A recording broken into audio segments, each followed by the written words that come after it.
Melanie, thank you for coming out here and doing this interview and Thank you. supporting Recovery Today magazine. What made you decide to do this? I mean, take the drive. Is it just the recovery world that you want to support? Why are you here today? I believe in visibility. I believe that in people seeing someone being sober and someone living a happy life with long-term recovery is important. I feel like in the same way that I'm visible as a queer person, as a person who's an artist, I feel like in my life, if I see somebody else doing it, I know that that's possible for me as well. So, yeah, you are an inspiration in so many ways. That's so true. true. Thank you. So we can just touch on it, but I know you had the trauma of being shot by an ex-girlfriend. So how's comedy helped you with that trauma? Because, you know, there's many people listening to this that either have family members that are struggling, they're struggling, they can't get sober, or they are sober, they have no purpose in their life. So tell me how comedy has given you purpose and how it's helped you get through trauma. Yes, okay, that's a great question. So comedy in itself is kind of a part of like a greater umbrella, which is about creativity. And I, for myself, feel like if I'm not in creation, I'm in a little bit in destruction. Also, we talk about this in like Al-Anon and things like that, hobbies and recreation. Like if I'm not working on something that's, you know, not apart from, that's apart from like my job or my family, things that are maybe stressful for me, I'm usually in a state of disease. So comedy is one of those things. I've made movies, I've written scripts, I've done so many different things to keep my creative juices flowing and to keep me on my feet and on my toes. And I'm glad you bring up that creative piece. I just interviewed somebody, a musician, songwriter, actor, and I asked him, you know, the question, is creativity part of being an addict? And he's like, you know, you don't have to be, being sober, you can be creative. Yes. That was the point he was trying to make, is that so many artists believe that you know, that, oh, I have to be using in order to be creative. And yeah, I think that's one. I mean, I grew up reading Bukowski and watching. Pollock. I mean, you know, Sid and Nancy. This time that I grew up living in New York City, it was so romanticized. You know, you have to be like Edie Sedgwick, like with your sunglasses on, like getting a taxi. Right. You know what I mean? Like you have to be hungover all the time. And I think I had a lot of fear that all of that would disappear. It is tapping it in a different way. However, I feel like my assets and defects have been kind of brought forward that way. Like it's a defect of character for me to be controlling or to talk poorly about somebody. However, it is a total asset for me on stage. You know what I mean? Right. Because there's no filters or anything. Right. So in the way that I think even in early recovery, where I put all of this passion into like relationships and crazy making and drama, I now can kind of harness that and put it into my creative world, which gives me a freedom to do it there. It's not appropriate for me to be doing it in my living room or with my friends or with my lovers. Do you know what I mean? Right. But it's appropriate for me to write a story about it or to talk about it on stage or to put it in a movie. Sure, you know what I mean? sure. So it actually like helps to have a good place to put it, as a healthy place to put it, as opposed to an unhealthy place, which is on the freeway. So obviously it shifted and you transformed, and it had to be a little interesting when you became sober in your creative world. So what are some of the gifts of sobriety? What, you know, we're all about hope and inspiration. Yeah. And I don't know how long you have sober, but 25 years. Wow. So you were really young. You were like I was in your 22 20s. when I got sober. I am so happy you said that, everybody that's listening out there, because that is young. And to have not relapsed or... No, it's all been What sustained. a miracle. Yeah, it's banana town when I think about the amount of time. It actually trips me out a little bit when I think about the time. Right. It's so funny, when I took my 25-year chip this year, I was like, you know, because when we come to programs, we do a tremendous amount of counting time. Chips and hugs and cakes and the time. And then people turn around and say, time doesn't matter. You know what I mean? And you're like, really? Well, which is it? Does this count or not count? Yeah. You know, because I can feel just as crazy as the next person, even with all of this time. So back to your question, like, what are the rewards of it all? I feel like the rewards are, I have a tremendous amount of peace in my life, even though I'm still nutter butter between the ears at the times. thoughts and everything, yeah. I have a sense of understanding how those things work, and I don't have to take action on those terrible feelings at time, I feel like what I have is a reference as to like, oh, I've been here before. I've had problems with money, or I've had problems with relationships, or I've had problems with blah, blah, blah, and I've gotten through them and they've worked out. So it's kind of relieved a lot of stress of feeling like I've taken the brown acid and I'm gonna stay like this forever. Well, what it's sounding like is the fear thoughts. Yeah. Like you have a place to work with Yeah. now. Like you have a space, like it's just a fear thought. Yeah. And that's all it is. Yes. How about codependency? I talk a lot about codependency. My book was also related to codependency and love addiction. I was married to an alcoholic. Yeah.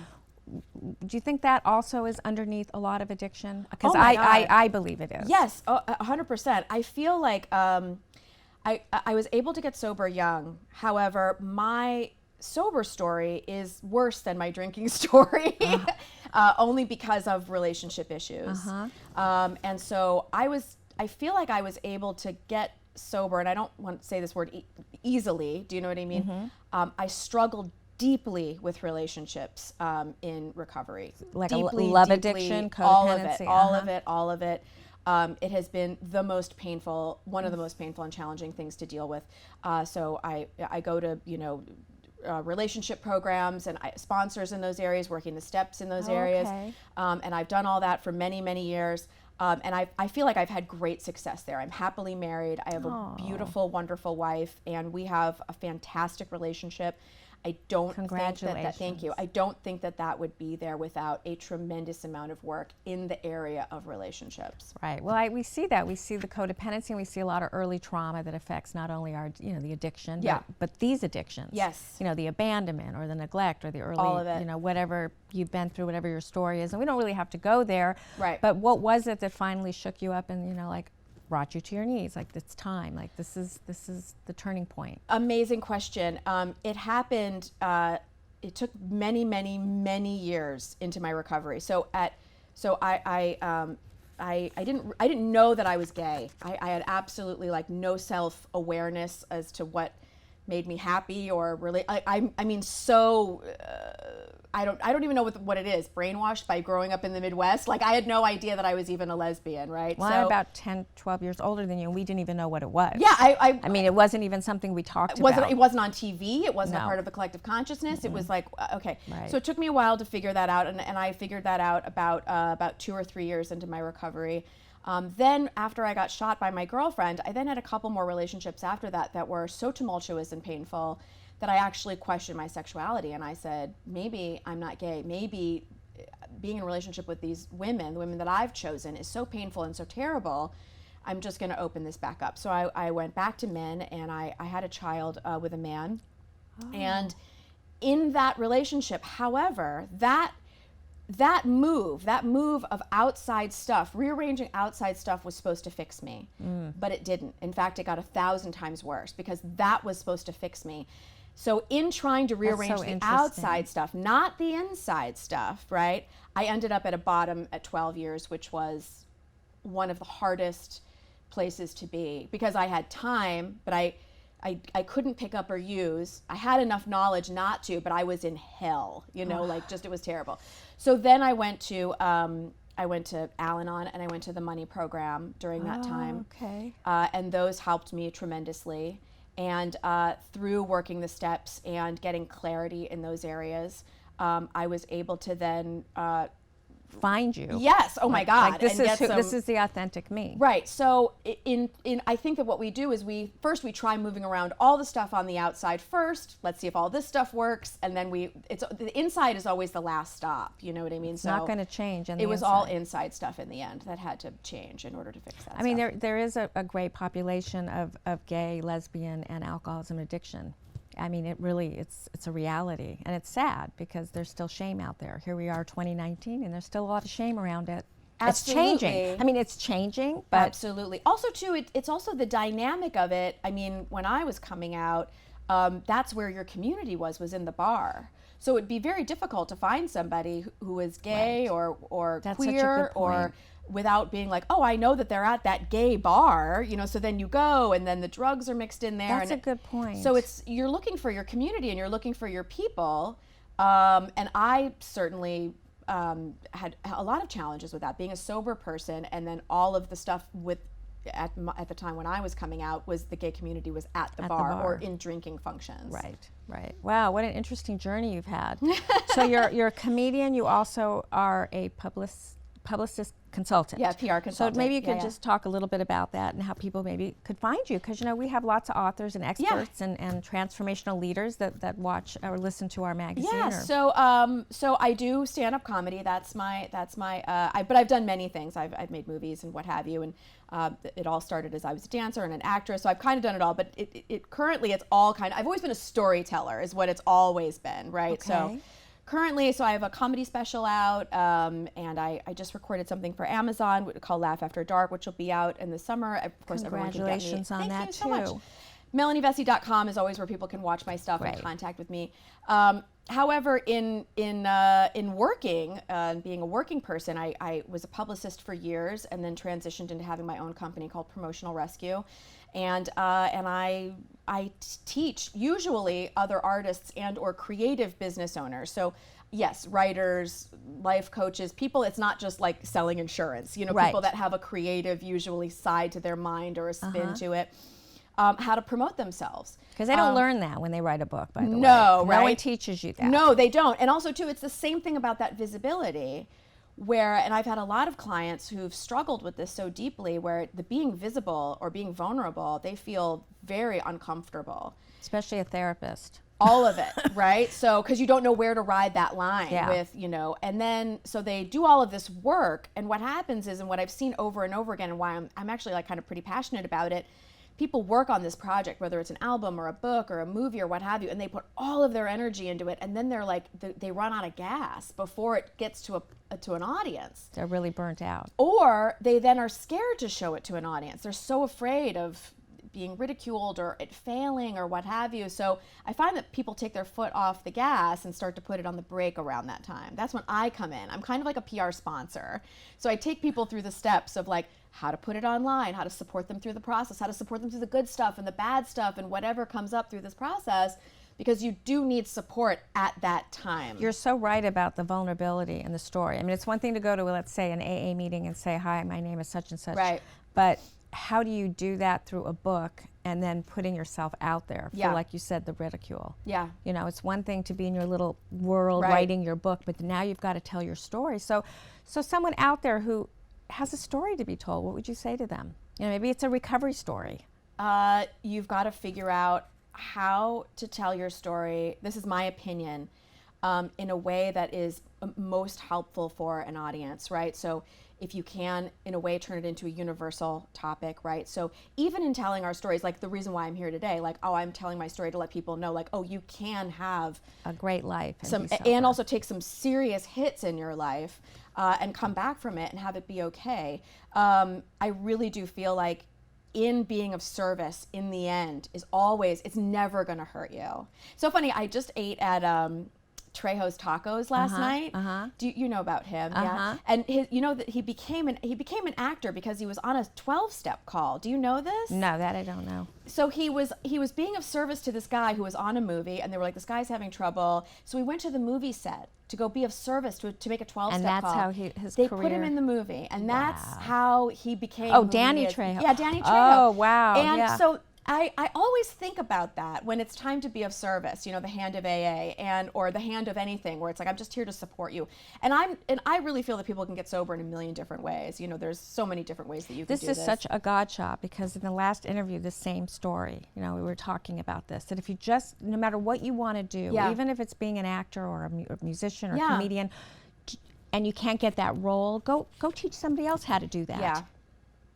And something will happen. Just also, like don't wait for somebody else to give you the permission to do it. Make your own thing. We live in a world where anybody can set up a camera and a computer. I mean, in your living room, you can make that movie, you can write that book, you can put it on Instagram, podcast. You can do whatever you want. It is okay but to do it with the intention of serving. I believe, don't sit around thinking how much money I'm going to make and how many books I'm going to sell. Yeah, I totally agree with you, Melanie. Your expectations will be a super bummer at that point. Super bummer.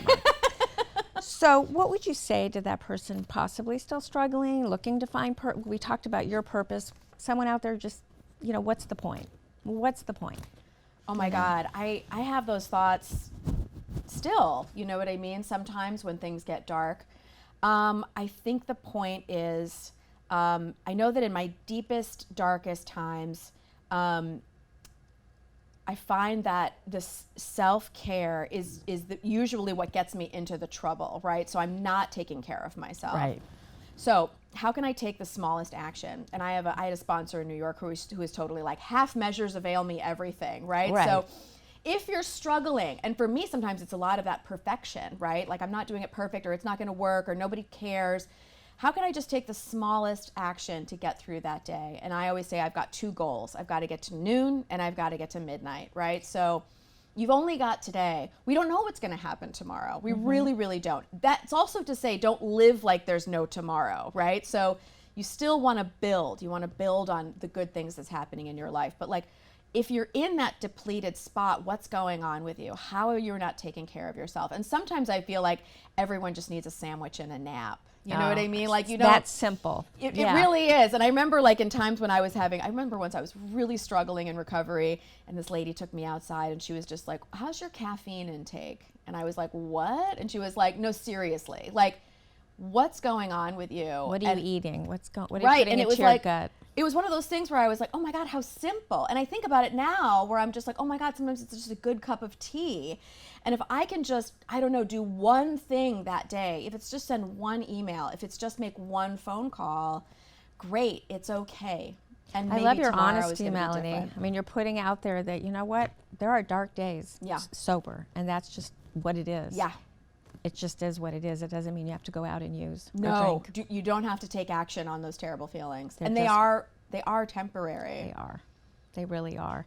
Is there anything else you'd like to tell us about what's coming up in your career, how people can find you? Well, you can watch my comedy special, Wild Animal. It's Wild available on Revry TV, and that is, I talk about everything on there, being married and having a kid and recovering from this banana town life that I have. And like I said, I've got Laugh After Dark coming out on Amazon, and my company is thriving. I'm going to be launching a podcast, promotional rescue podcast in the fall. And so, and I'm always performing. I mean, I've got a show tomorrow night and this weekend. So, you know, great. you could, if you live in LA, you can pretty much see me any find week. you. Yeah, at melanievesey.com. Fantastic. Well, thank you for coming Oh, no, out. thank And you. I always do hugs at the end of my interviews. Let's hug it out. Hopefully our mic won't Yeah, fall, exactly. Here, but let's do it. You know what? I love it. Thank you. Thank you so much. Yeah. This is great. Thank you.